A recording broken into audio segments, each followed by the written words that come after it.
Hello प्यारे बच्चों, ये विलियन जो है फर्स्ट यूनिट क्लास 12th का, उसमें हम लोग नेक्स्ट जो सांद्रता की इकाइयाँ हैं वो है हमारे पास पार्ट्स प्रति मिलियन, है ना। पार्ट्स प्रति मिलियन इसको हिंदी में भी कहते हैं और इंग्लिश में भी वही बोलते हैं बेटा, पार्ट्स पर मिलियन ही। और इसका शॉर्ट में जो नाम आता है वो पीपीएम है।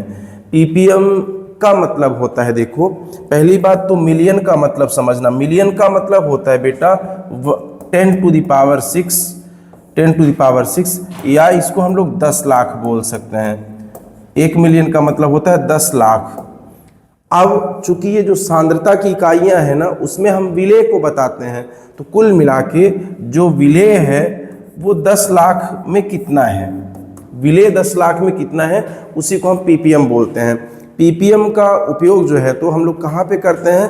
पीपीएम का उपयोग करते हैं जब किसी भी बड़े एरिया में, जैसे हमको वातावरण वायुमंडल में मापना है कि CO2 कितना है ना, जितनी गैसेस है वो कितनी है। तो वायुमंडल तो बहुत बड़ा एरिया है, उसमें निकालना है तो हम पीपीएम सांद्रता का यूज़ करेंगे।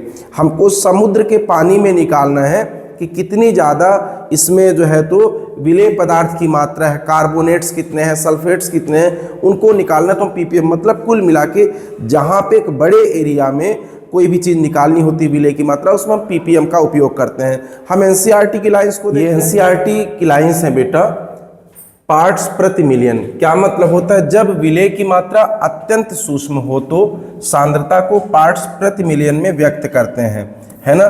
जब विलेय बहुत कम मात्रा में हो बेटा, अब जैसे मान लो हमको इसका फॉर्मूला देखना है कि पार्ट्स प्रति मिलियन का क्या फॉर्मूला होता है, तो अवयव के भागों की संख्या, यहाँ पे हम विलेय भी समझ सकते हैं, विलेय के भागों की संख्या और विलियन में सभी अवयवों की संख्या, और ये चूंकि पीपीएम है तो 10 लाख में निकालना है हमको।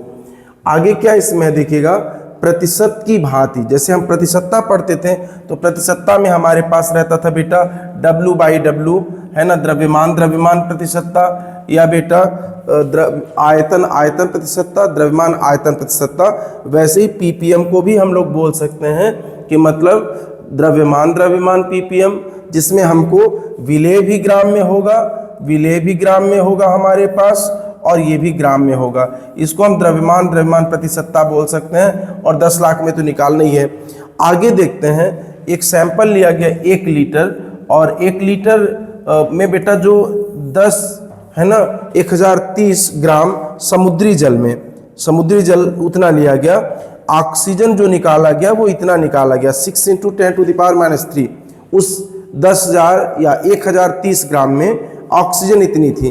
तो यदि इतनी कम सांद्रता को, चूंकि जो पानी लिए थे हम समुद्र से वो तो इतना ग्राम लिए थे, तो यदि इसको मुझे पीपीएम में व्यक्त करना है इस ऑक्सीजन की मात्रा को, तो हम कह सकते हैं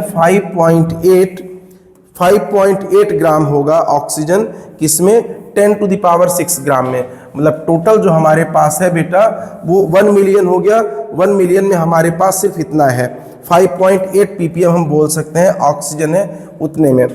आगे जल अथवा वायुमंडल में प्रदूषकों की सांद्रता, मतलब चाहे वातावरण हो या जल हो, हम लोग जो कोई भी इम्प्यूरिटी है उसको हम इसी में व्यक्त करते हैं पीपीएम में, या बेटा पीपीएम ना लिख के हम लोग इसको बोल सकते हैं माइक्रोग्राम पर ml। वही बात है, 1 पीपीएम की वैल्यू होती है ना। पीपीएम का मतलब समझे होगे कि जब किसी भी बड़े एरिया में हमको विलेय निकालना हो, बहुत बड़े, जैसे समुद्र में ये क्वेश्चन आता है बेटा कि सी वाटर में हम अशुद्धता किस सांद्रता की इकाई द्वारा निकालते हैं, वायुमंडल में अशुद्धता हम किस सांद्रता की इकाई द्वारा निकालते हैं, तो हमारा पीपीएम हो जाएगा। हमारे पास पीपीएम का एक क्वेश्चन है, और इस क्वेश्चन में बेटा ये कह रहा है कि 1 लीटर हमारे पास पीने वाला पानी है, और उस पानी में क्लोरीन इतना मेजर किया गया। पीने वाले पानी में क्लोरीन कितना है? 3 × 10⁻³ ग्राम। तो कह रहा है कि इस क्लोरीन की मात्रा को पीपीएम में दर्शाना है ना।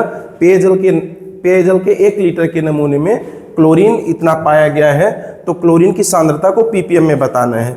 अब पीपीएम में निकालने के लिए हम लोगों ने क्या देखा था, सिंपल सा, कि पीपीएम का जो फॉर्मूला होता है ना, तो विलेय की मात्रा, विलेय मेरे पास कितना है 3 × 10⁻³ और चूंकि पीपीएम बेटा हम लोग 10 लाख में निकालते हैं, और टोटल जो विलियन है मेरे पास 1 लीटर है, तो 1 लीटर को हम लोग 1000 ग्राम लिख सकते हैं।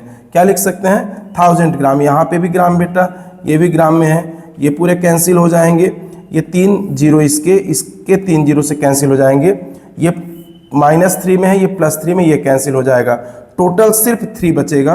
तो हमारे पास ये हम कह सकते हैं कि उस 1 लीटर में जो क्लोरीन है वो 3 ppm है। अच्छा, इस 3 ppm का मतलब क्या है?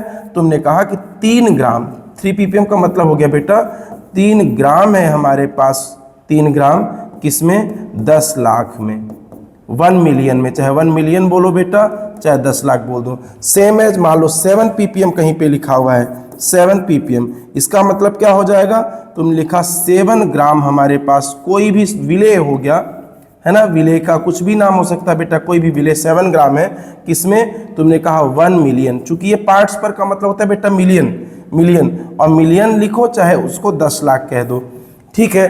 तो ये सांद्रता की जो इकाई थी एक महत्वपूर्ण क्वेश्चन है, एग्जाम में भी बेटा ppm का आया हुआ है, एनसीईआरटी में भी, अभ्यास प्रश्न में भी 6 या 7 नंबर पे है। अगली सांद्रता की इकाई हम लोग अगले वीडियो में देखते हैं। Thank you, thanks for watching and listening me.